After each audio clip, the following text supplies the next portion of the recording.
Good morning, everyone.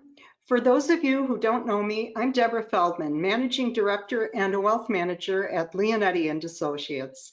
On behalf of the advice team, Mike Leonetti, Sherwin Lesk, Robin Stone, Matt Varner, Melissa Lazar, and me, and the client service team, Debbie Javerick, Patty Gonzalez, Gail Smoy, and Chris Kelly, we wish you a happy and a healthy new year. I hope you can see the palm trees in back of me because they're beautiful, and it shows that I'm speaking with you today from warm, sunny Florida. Definitely one of the benefits of working remotely. We're very excited today to welcome you to our first virtual investment town hall, and we'll be hosting these events quarterly going forward. The goal of the webinar today, however, is to introduce you to the person who heads up the investment team that manages our clients' accounts.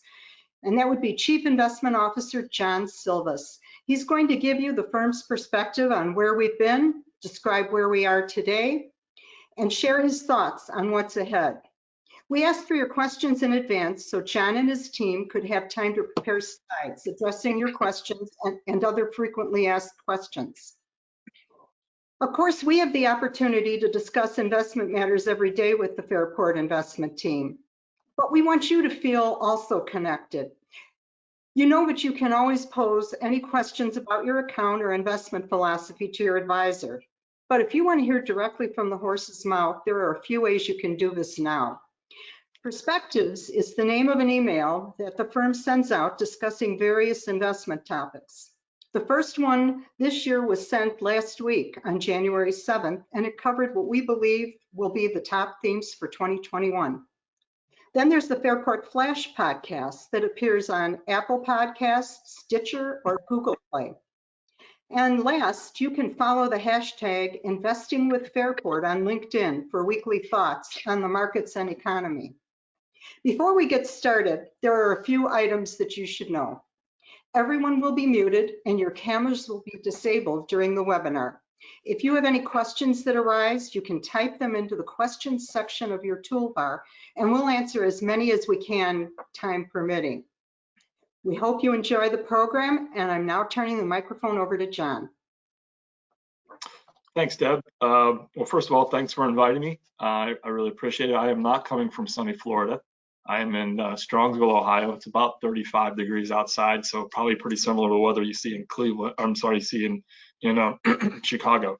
I hope you guys can see my screen. I think you can, right? I thought I would kind of give you a little of my background first, and then we'll kind of just jump right into the presentation. I appreciate the introduction from Deb, but kind of a little background on myself. I've been with Fairport for just 20 years now. I just turned my 20th anniversary was back in November. Originally from Pennsylvania, I went to Penn State University, which living in Buckeye country is not that easy to do, but I did. I've been with Fairport for, like I said, a little over 20 years. I'm a chartered financial analyst, a CFA holder, and my job basically as the chief investment officer is to oversee all aspects of the investment process, and we'll go through that as we go through the slides, talk about philosophy as well. And as Debbie said, I would definitely invite you if you have questions or comments, or if you want to reach out and introduce yourself to me or have a call. I'd be happy to do that at any time. So I'm just going to start with the presentation. Is that okay with you, Deb? Sure. All right. So start off a little bit of humor here. So first slide is goodbye 2020 and hello 2021. 2020, as for all the reasons we all know, has been quite the year. I find this somewhat appropriate. If there's probably one thing we're all focused on going into 2021 is the vaccine, getting vaccinated, the process, the distribution of. So I actually went on the CDC website yesterday, and so far we've seen, I think it was a little over 3 million people be inoculated. So it's a slow start, but I think we're making headway. And for you in Chicago, now as we had one of these calls back in October, we had 3 things we were looking at as we went into 2021. One was, we would get through the presidential election process, which for the most part, we have the inauguration coming up here. I think we will get through the inauguration. Second was we think the economic expansion will continue into 2021 and actually pick up steam, and we'll talk about that a little bit as we go forward.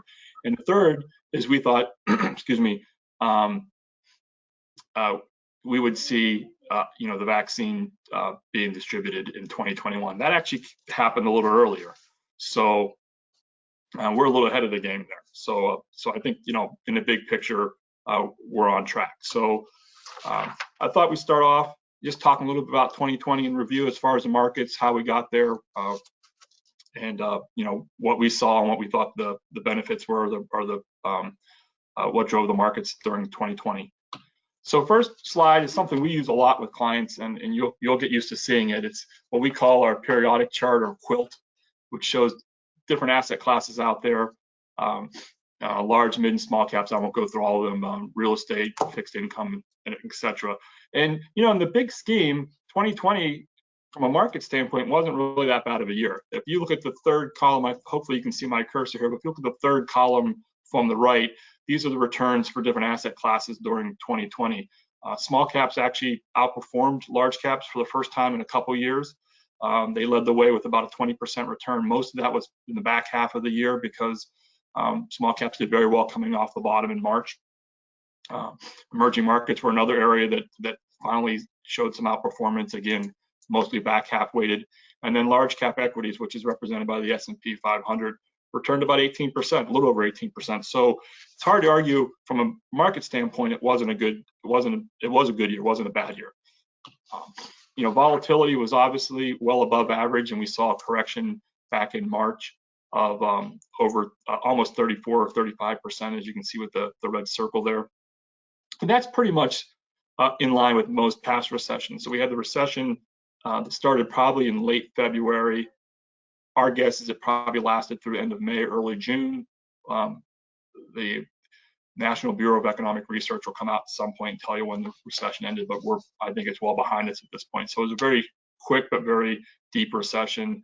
Markets had a very quick but deep bear market as well. So if you look at past recessions, 08, 09, we had a 28%. If you go back to 2002, we had a 34% decline. So they were in line with past recessions as well.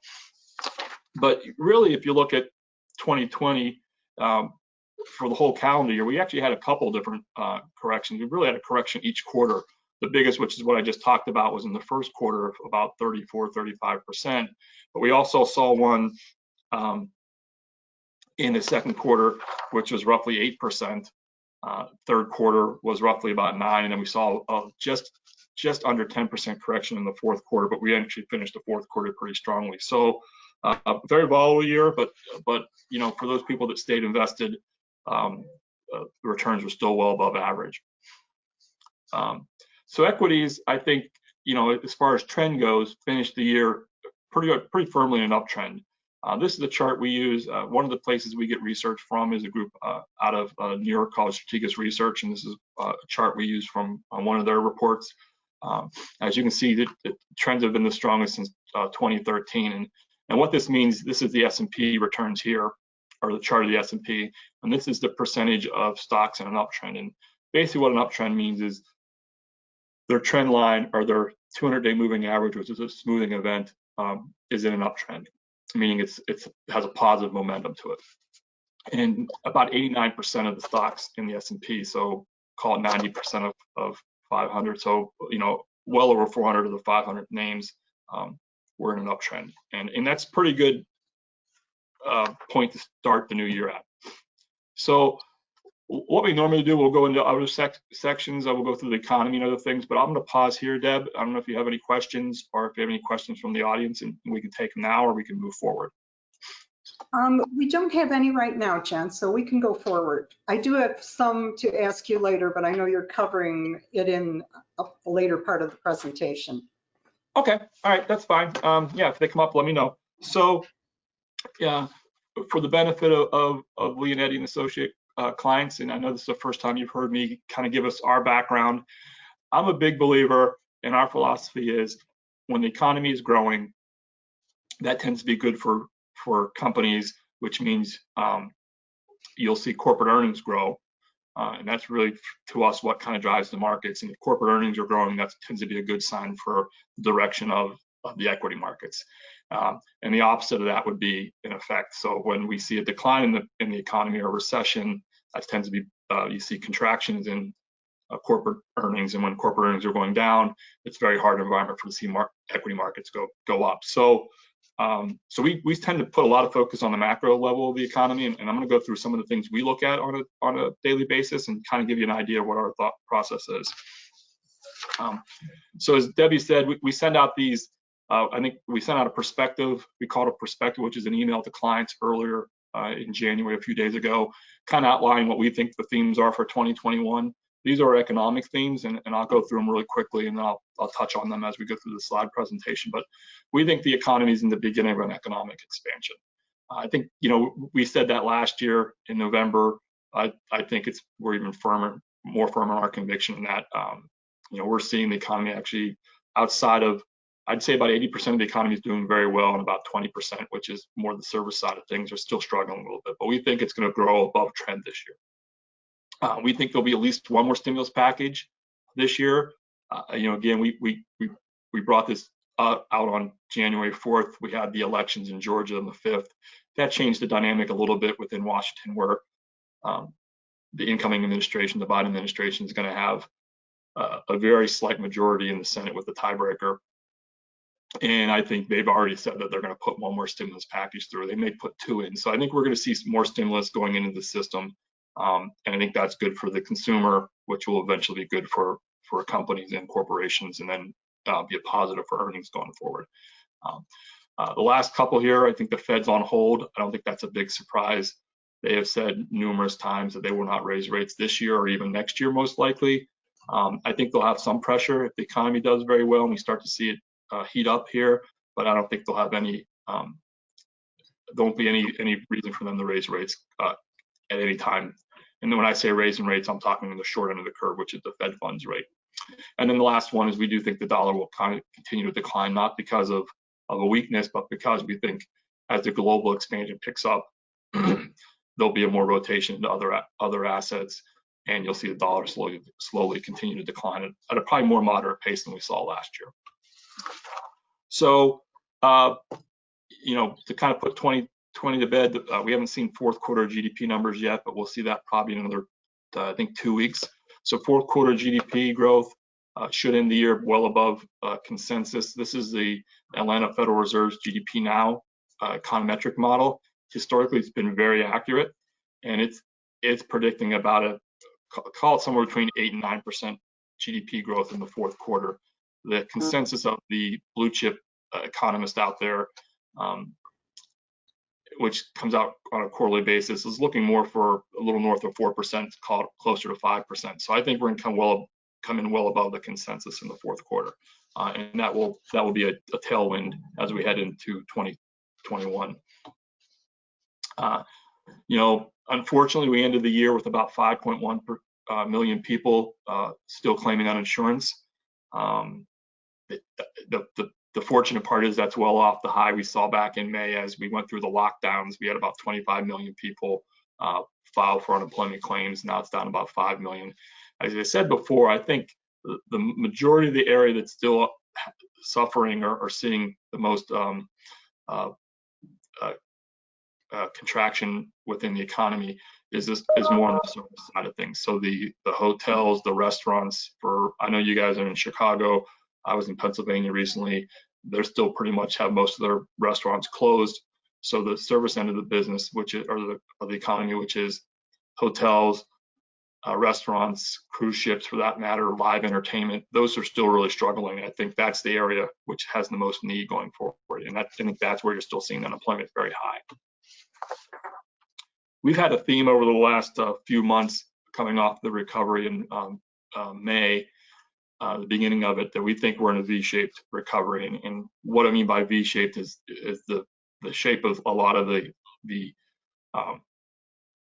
data was a very quick, if I can find the cursor, a very quick drop in the March-April period, and then a very quick rebound since then. So this is something that we follow very closely from a group out of New York, which is a macroeconomic research firm.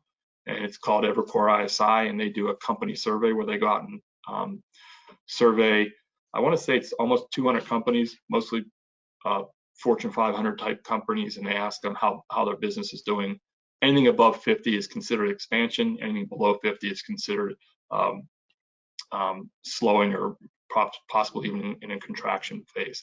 So you want to be above 50.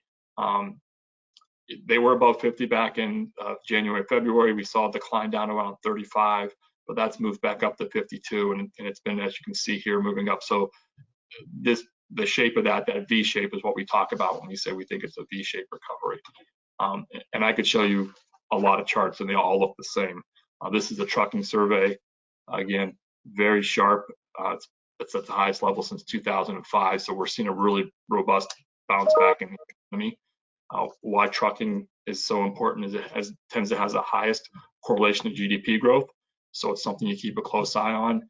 And then, the reality of it is, if you're moving goods from one end of the country to the other, the intercoastal trucking is going to be key to that. So when they see business pick up, that's usually because they're seeing demand pick up. A couple other ones, and I'll go through a little quicker. This is just the composite PMI numbers, which is a Purchasing Manufacturers Index. Again, you're seeing this big V-shaped recovery. We're back up to levels we saw before. I think we'll continue to see that going forward.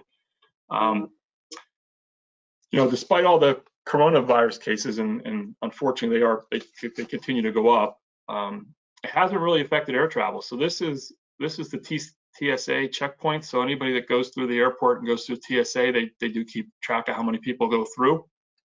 And you would just went through the holiday season of Thanksgiving and then into Christmas. And this was, I think, as of December 29th, I think that date says.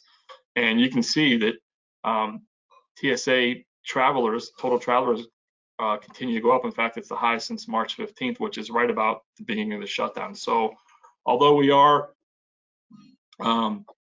experiencing a shutdown in some parts of the economy, I know we're still social distancing and all those things. People are out and about. So I don't want to say we're returning to normal yet, but I think, people are, accepting it and moving forward. So something to keep a close eye on. And again, as I mentioned in one of our themes, I think as the global recovery takes place and takes hold, and we're starting to see that not only here in the US, but overseas as well, you're going to see continued weakness in the dollar. I think, we could see it consolidating here before it moves lower, but this is a chart of the US dollar spot index. And as you can see, really had a big spike up earlier. I lost my cursor, sorry, there it is. And then we've seen it come down. I think as the economy continues to gain its footing, we'll see it continue to go down. A lot of reasons why that's good. One, for companies here in the US, is they have sales overseas, and you translate those sales back. That's one issue. And then I think as you hold foreign equities like international equities, there's an issue with translation, which I won't get into, but that tends to be beneficial as well. So I think we're going to continue to see a weak dollar going forward. And a couple more things on the economy, and then we'll move on to other things. But the housing market is on fire. It's fueled by historically low mortgage rates. I know mortgage rates have ticked up here recently, but about 2 weeks ago it was down to like 270. I think now we're back up to 285, but this is about a month ago. But if you can see in the chart here, if you haven't either refinanced your mortgage or haven't bought a first-time home, or even a second home for that matter, there's probably not a better time than the present. And I think even with a slight uptick in rates here, you're going to continue to see those millennials who thought they'd live downtown in apartments the rest of their lives start to move to the suburbs. So there's definitely a deurbanization taking place. And a couple more things on rates. So credit spreads are confirming the improving economy. Normally, credit spreads tend to be a pretty good indicator of the direction of the economy. As you can see, in January and February, credit spread started to widen, which means the risk was looking higher, and companies wanted a higher return to take on that risk. for either junk bonds or whatever that might be. And as we got through that, and we got through the started reopening in May, and the economy started to pick back up, and then we had a pretty good third quarter. You started to see that come back down again, and you don't see any movement here. We'll have some consolidation as we get down to the previous lows, but you haven't seen really any movement back up in the spreads, which tells me that the credit markets don't see any concern on the horizon as far as the economy goes. So that, again, that's a positive. I would put that in the tailwind camp. And then as we talked earlier, one of the things we think is the Fed will be on hold. We think pretty much all central banks will be on hold. I don't really expect any central banks to increase rates out there in 2021, and they'll follow the Fed's lead. And global rates have continued to come down, and I think will stay very low, probably for the foreseeable future. And I'll define that as the next 12 to 24 months. So I think as the economy goes, and the economy and the markets don't always connect, but as the economy goes, we think there's probably risk to the upside as we move through the vaccinations and the reopening.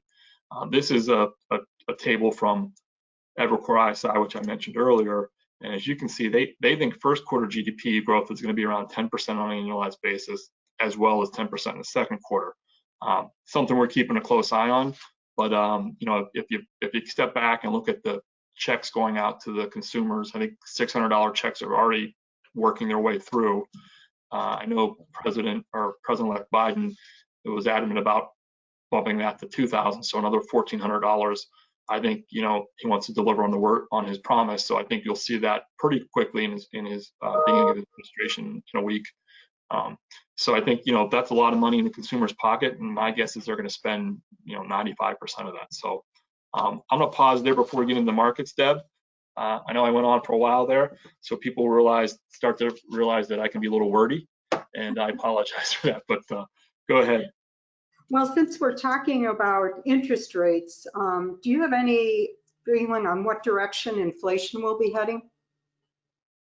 Yeah, so that's a great question. I actually have a slide later on inflation, more just on the direction of markets and inflation, but I think we're going to see a little bit of inflation pick up here. Actually, a couple of days ago, there was a guy named Jeffrey Gundlach, who they call the bond king. He was on CNBC talking about his thoughts on inflation, and I tend to agree with him. I think you're going to see inflation probably creep up closer to 2% as we get into the middle part of the year, maybe even the second half of the year. The Federal Reserve has indicated that they're willing to let inflation run a little hot, so to speak, which is above 2%, before they're willing to slam the brakes on or slow the economy. So I think inventories are running pretty thin. I think demand's starting to pick up faster than supply. That's always tends to be a little bit of a indicator that inflation could pick up. I don't think we're going to see a large increase in inflation. Getting back to 2 or 2.5% inflation really is not a big concern historically speaking. It's above where we're at today. So yeah, I think we'll see a little bit of inflation. I don't think it's going to be to a level where it's going to derail the economy or the markets at this point. Okay, good. That's all I have for now, John. Okay, great. So I'm gonna talk. We'll move into the markets and our thoughts going forward. And then, again, if you have any questions, go ahead and type them in, and Deb can answer them or ask them as we go. So just like the economy, we have themes out there for the markets. Actually, probably have a couple more, and I'll run through these real quick, and then we most likely hit each one of these with some slides. But we do expect further gains in the equity markets as the economy continues to ramp up here. I would say we are, acknowledging that we had a pretty good run up of 18% in the S&P last year, but we think we'll see further gains as we move into 2021. We already started the year off pretty good.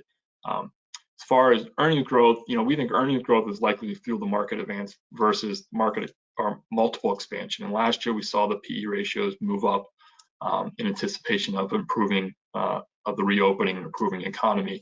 This year, I think most of the advance will be driven by earnings growth. We could see some multiple contraction. It's not really in our base case, but we could see that as well. Talked a little bit about inflation, but I think this one is, we think we'll see yields continue to grind higher. The 10-year probably will break above 125. Now, it doesn't sound as good when we wrote it when it was 106, but I think yesterday we saw 117 on the 10-year, so we're within 8 basis points, so it's not that strong of that high of a conviction. But we do think we'll see rates slowly grind higher here. I think there's a floor or a ceiling to that, and we'll talk about that in a second. We think the cyclical sectors of the economy will continue to fuel the advance. We think the defensive area will lag, and we'll talk a little bit about each one of those. Small caps, which I mentioned at the beginning on the periodic chart, were the best performing asset class within equities, and we think that will continue to outperform large caps in 2021. And then, regardless of consolidations or corrections, we could see a correction at any point in here. We think investors will most likely benefit from just buying the dips on those, and that's because we think we have a backdrop of an economic expansion, which technically or historically would say averages about 8 years. They go anywhere from 5 to 10 on that historically, and the average is about 8. And usually when you see economic expansions like that, markets tend to do well in that environment. So we would be taking advantage of any consolidations we see along the way. So we'll jump in a couple of these things. So I think the equity market advance that we've been talking about has been broad and continues to expand. So as I mentioned, small caps were outperforming. There was a thought out there that most, if not all, of the advancement in the market has been driven by 4 or 5 names: the Googles, the Facebooks, Amazons, Apple. I'm sure on Microsoft, I'm probably missing one, but in that group, and that's really what's been powering this advance forward. And that's just not really been the case since the end of the correction back in March. This is the value line index, and it has 1,700 names in it, U.S. companies, so 1,700 names, and they equally weight them. So the company at the end of the list is has just as much weighting as the top one, which technically would be Apple in this case. So it does take a broad view of the markets, and as you can see here, after the decline, we've seen a pretty steady advance. A few pullbacks along the way, which we talked about earlier. But this is relative to the S&P, so how it's done relative to that, and it's continued to do better. So it's been breaking out above these previous highs. So we think that's a good indication that the advance we're seeing currently is pretty broad. It should benefit not only large cap names like I mentioned, the Microsofts and Apples of the world, but it should also benefit the mid and small cap names, and so far that's been the case, and we think that will continue in 2021. I won't go through all these, but these are just some of the things. This is again from Evercore ISI of some of the things they think will lift the markets going forward. We talked about earnings, talked about, I think, number 5 there, the Biden administration will bring less political turbulence. That remains to be seen. We'll see how that works out. We'll see more fiscal stimulus packages. But I thought one of the more interesting things was the last one, on number 10. The S&P has rallied significantly in the first year of the last 3 presidential terms. So the last 2 terms of Obama and the last term, the only term of Trump, the first year of the presidential cycle, which would be, again, this year, 2021, will then be President Biden in a few days. There's not a lot of data points, but so far it's been positive. History will tell you the 3rd year of the presidential cycle is the best, but the first year is also a very positive year. And the last of the last 3 cycles, this will be the 4th one starting this year. We could see another pretty good advance. So not a lot of data points there, but definitely a trend over the last few administrations. Let me grab a drink of water here. But we do think there's plenty of money still on the sidelines. This chart, again, there's a certain fear of missing out there, or that they call FOMO, but the blue line here is retail money. So if you go back to January, there wasn't a lot of money basically in savings or money market accounts, but as we went through March, people started being much more conservative with it. We've seen it come down a little bit, but there's a lot to go to get back down to where we were pre-pandemic. Same with institutional money, which is this red line. So we think there's money on the sidelines, and that could eventually start to work its way back into the markets as well. It already has started. So if you look at this is flows into both equities, which is the blue line, fixed income, which is the red, and then just precious metals, which is basically gold in the green line. So people have steadily been putting, this is the March bottom, March 23rd in the equity markets. People have been putting money in the fixed income holdings. We could argue if that's worked out well or not, but then you didn't see a lot of money even through July here, really almost until September did it start picking back up and going into equities, and we've seen a pretty big advance here. So I think people are starting to put money back in equities, but as I mentioned on the previous slide, there's a lot more money on the sidelines. How much that will actually go back in the equity market, I'm not sure, but I think there's further fuel for the advance there. Talked a little bit about interest rates, and as I mentioned, they've moved quite a bit here in the last few days, really since the Georgia election outcomes. But currently, I think I saw 112 on the 10-year Treasury this morning. We moved well above that 50 basis points, which we were bouncing around from March till August. Our thought is, you could see 125. There's a range between 119 and then this higher number, which is 144, which would be up in here. I think that's kind of the next level of resistance, and we'll see if we can get through that. But my guess is, as the economy improves and picks up, and we get through a reopening process, you're going to see, at least on the 10-year, rates move back up. I don't think we'll get much above that, but predicting the direction of interest rates has been an exercise in futility, and very few people get it right. So out of the 54 analysts that give a prediction for or a forecast for the 10-year Treasury yield, only 4 of them think rates will get above 150 this year. So 1.5%. Like I said, we're at call it 1.1, a little higher than that, but that's 30 or 40 basis points above where we're at today. It's definitely the out of consensus call, but if anything's worked being out of the consensus over the last 10 years, it's being against the consensus when it comes to the direction of interest rates. So something to keep in mind. Do think there's 2 areas that could really benefit going forward this year. One is emerging markets, basically international equities, and one is developed markets, represented by the EFA here. Both of them look like this is their 2007 highs, and they've been moving sideways for quite a while. There's been a couple advancements here, especially in emerging markets, but there's an old saying that the longer the base here, the higher in space it goes, and I think we could see a breakout in emerging markets, higher level of conviction there than we do in the developed markets, but I think they both have a chance here. So I'm going to stop there, Deb. I don't know if you have any questions. I can take them now before we start talking a little bit about portfolios, but any roll in at this point? Well, since we were talking about the market being as high as it is right now, for those who are sitting with a lot of cash, does it make sense for them to dollar cost average into the market, or should they be all in? So that's a great question, and it's very hard to answer. I will tell you, I'm a believer. Well, first of all, there's not a lot of empirical evidence out there that dollar cost averaging works well.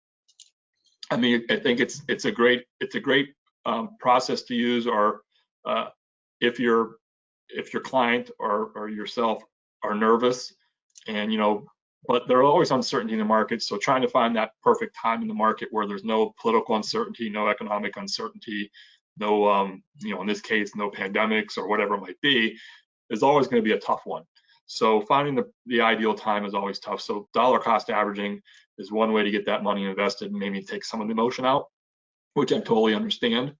I guess I'm of the belief, if you're a long-term investor, and I'll define long-term as at least 5 years, more likely 10 years or more. But if you're a long-term investor, that there's the old saying, it's better to be time in the market, not timing the market. So I think stepping in and investing in the assets to be in the longer you can be in the market, the better. If you were to go the dollar cost averaging route, and again, I think from a psychological standpoint, sometimes that's better for clients.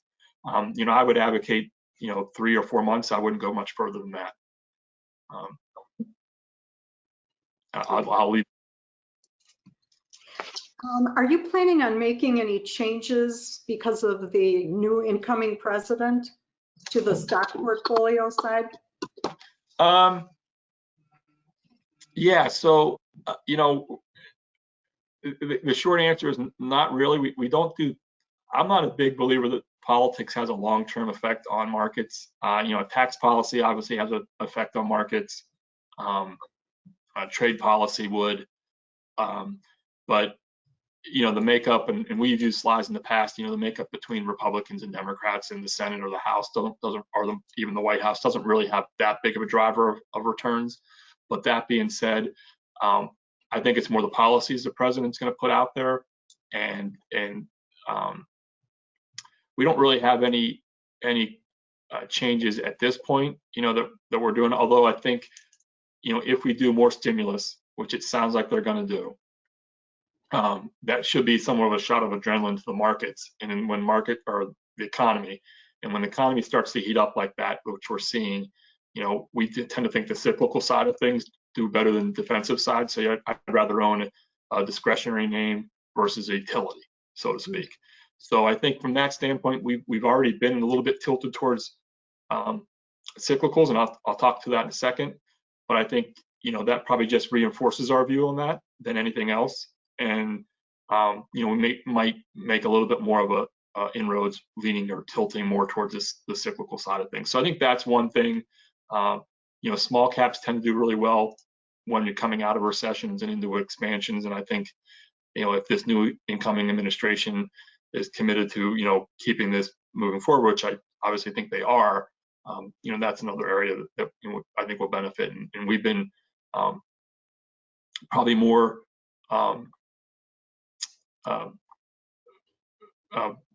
more in favor of small caps than we have in the past, and I think you might see that a little bit as well. So I think some incremental things on the fringe, but I don't think we're going to make any wholesale changes within the portfolio. Selling out of one sector and buying a different one because of that. So I think it's something we're keeping an eye on. Okay, good. That's all I have for now. Okay, great. So speaking of which, so I should have just moved the slide advance while we were talking, but here, here's our portfolio. And I know for some of the Leonetti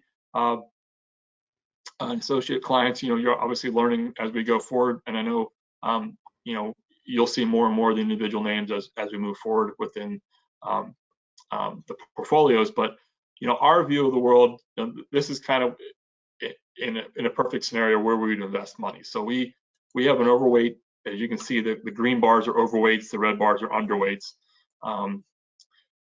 So information technology, materials, and consumer discretionary, all considered cyclicals, or we have overweights too. So as I mentioned earlier about favoring cyclicals, you see that within portfolios. Utilities, staples, and real estate are all really considered defensive names, and we're underweight all those. We're also underweight energy and a couple other names. I think an area where you might see us increase a little bit more, like I mentioned earlier about the cyclical end of thing, is maybe in industrials. We've been looking at a couple of different industrial names that we might add to portfolio. So that's one area you might see us bump up a little bit. If rates continue to move up, maybe financials. And I think the one that we're not committing to making changes to today, but I think is intriguing or has some merit because it really got flushed out last year's energy. So it's something we're keeping an eye on. I'm not totally convinced that we're going to see a big rotation out of technology into other areas, but if that continues, that's an area that I think intrigues us. But I wouldn't say that we're making any changes in the immediate future. So we talked a lot about small caps, or I mentioned it a couple of times here. So small caps have definitely broken out. This is the Russell 2000, which is a pretty good indicator or proxy for small caps versus the Russell 500. I'm sorry, the S&P 500, which is the large cap name. So for several years, going back to, if you can look at this chart from Ned Davis from 2017, 2016, on a relative basis, meaning how one reacts to the other, small caps have underperformed large caps, and that really dropped here at the beginning of 2020, and really for us was a pretty big headwind to our portfolios because we do have small cap exposure. But since that bottom, they have rallied quite a bit. And just to give an indication, just year to date, so we've had 6 trading days, I think, or 7 trading days. The small caps as of yesterday were up 7.7%. The S&P was up 1.3. So the outperformance last year has definitely continued into 2021. That probably will, you'll have some consolidations along the way, but we think that'll continue for the better part of the year. It's really right on track. Small caps tend to do really well coming out of recessions, and we had a recession and market bottom in March. My guess is we came out of the recession probably in May period, maybe early June, and we've seen them rally in anticipation of that. So I think that's something we'll continue going forward. So, Deb, you asked about dollar cost averaging. So, history kind of points to higher returns. So this is one of the reasons why, if you're asking me, when you want to time in the market, why it's a difficult situation currently, and why I think equities in general and why we have a cyclical bias in our portfolio is because we think, and this is a good indicator here, that we've seen a lot of movement off that bottom. And history would tell you when you get these beginnings of bull markets off bottoms, which we saw back in March 23rd when the market bottomed, it tends to carry for a while. Case in point here, if you see November, December gains that were above 10%, which we saw 14% in November, December of 2020, that tends to carry into January, and tends to carry into the year. On average, about 3% in January, and on average, about 18%. I'm not advocating that we're going to see 18% in 2021, but it does tend to give you a positive bias as you move forward. So that's kind of one of the reasons in this case I would probably be a little more aggressive when getting that money to work versus stretching out over a longer period of time. So that's why I would say, within 3 months, I probably want to be invested. So that's kind of just our view on our portfolios and how we're positioned. I'll pause there for a second. We have a couple of things we're kind of watching as we, kind of things that are on our radar. And I'm happy to jump into that, but any questions at this point, or anything that has come in? No, not really. I've got one question, but I want to save it till the end. So okay, all right. So a couple more here, and then we'll wrap it up, and we can finish any questions they may have. So a lot of talk about value versus growth, and this reversion or reversal into growth, from growth into value. You watch CNBC, they talk about it all the time. This is research done by Ned Davis research, and these green areas are when growth stocks have outperformed value stocks. And the simplest way for me to describe it is, technology tends to be growth, financials and utilities and those type of things tend to be value. So doesn't mean they both can't do well, but we've seen in these periods of green where growth has done well. We've had a really long cycle where growth has done well. So there's going to be some rotation within the market eventually. When that happens, I don't know. I tend to follow the belief, I'd rather be a little late than early to those things. And so far, from Ned Davis's analysis, and we tend to follow this fairly closely, they still believe we're in a growth trend versus a value trend. We'll see, but we're keeping a close eye on that. So that's something we're watching this year to see if there is truly a reversal there. And then I'm not going to sure I'm going to steal your thunder or not, Deb, but you had a question about inflation. And we do think inflation will appear sometime in 2021, but I don't think it should be feared, and I don't think it'll be, as I mentioned before, that inflation of 4 or 5%. I think as long as we stay within this 1 to 3% range, which I think we're likely to do, again, you never really know until we get there. But as far as markets go, if inflation stays between 1 and 3%, the average returns have been pretty good, somewhere between 11 and 13%. And it's been positive somewhere, close to 80% of the time. So if you get above 3%, returns start to fade a little bit, and if you get above 5, they basically drop below inflation, and then if you get above that, that's an issue. So I think we're going to see likely inflation stay in that 2 to 3 range, So it shouldn't be a big deal as far as markets go at this point. And then the last couple here, consolidations and corrections. You know, I said either way you want to buy the dip, and I think that's, you know, that again, that's our view. And we're you know, on average you'll see a 10% correction about once a year. You'll see a 5% correction 2 to 3 times a year. So this kind of just gives you within a secular bull market, which I believe we're in now, you know, 10% happen about every 300 trading days. So, you know, we had one not too long ago. Maybe we avoid one this year from a historical standpoint, but you know, they're to be expected. And within a secular bull market, I don't think, you know, to me, I'd be much rather taking advantage of the pullback than trying to get out of the market at that point. So I don't think that's going to change anytime this year. And then hopefully this will be the last slide I use on politics, I hope, for until the midterms, at least in a year or two, a year and a half. A lot of people get very upset when the Democrats are in charge. Some people get upset when the Republicans are in charge. I really don't think it really has a big issue. But if you look back, this is the Dow Jones Industrial Average, and Bespoke Investments did this survey since World War II. So basically, since 1949, the Democrats have controlled both houses of Congress. I think there's probably a little over 10 probably there, and you've seen a couple negative returns, but the average is about a 15% return. So I don't think it's something to be feared. I think we'll have some changes on tax policy, probably more on the high end earners, maybe on the corporate side.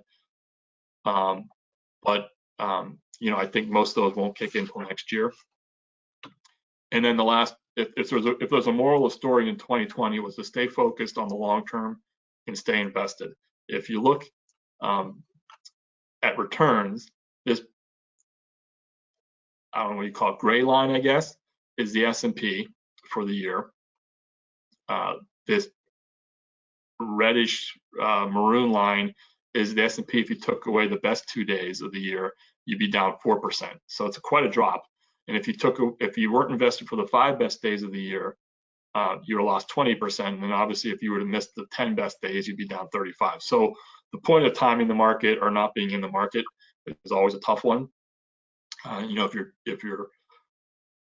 have a long-term strategy and your time horizon's, you know, a long-term time horizon, and then I think you want to weather the storm and stay invested. And I think that, if anything, we learned last year, even though we had a 35% correction, we also had a 65% advance after that. So staying invested was the best policy. So that's all I have to say, Deb. I know I was a little long there, but if you have any questions, anything else that popped up, or if you have any questions, Deb, then we can do that, or if not, we can wrap it up from here. Okay, here's the last question that I have. Since you opened up the political door an inch, are you concerned with the social media censorship that's been buzzing around on the internet? Do you think it's going to affect stocks like Facebook, Apple, or Google? Yeah, you know, I guess it's to be determined, really, right? My gut tells me it likely won't. You know, we own a lot of those names. I'm not looking to sell any of them at this point. You know, I guess if there's an easy way to, if there's a past case that might help, you know, about 3 or 4 years ago, Facebook had a big issue with privacy. They had an issue with, I think it was Cambridge Analytica they had, and people losing information, personal information, and a lot of people were boycotting Facebook and talking about boycotting Facebook. And you know, their daily average users, which is really what they use to sell ads, never really flinched. In fact, it's, you know, it's higher today than it was 2 years ago or 3 years ago when it happened. So I don't know if that's a great analogy, but it didn't seem to affect them then. I think, you know, from a political standpoint, there could be growing oversight maybe coming from Washington, which is never really a good thing. If you're a corporation, you know, less legislation or oversight, the better. Probably some of it's warranted.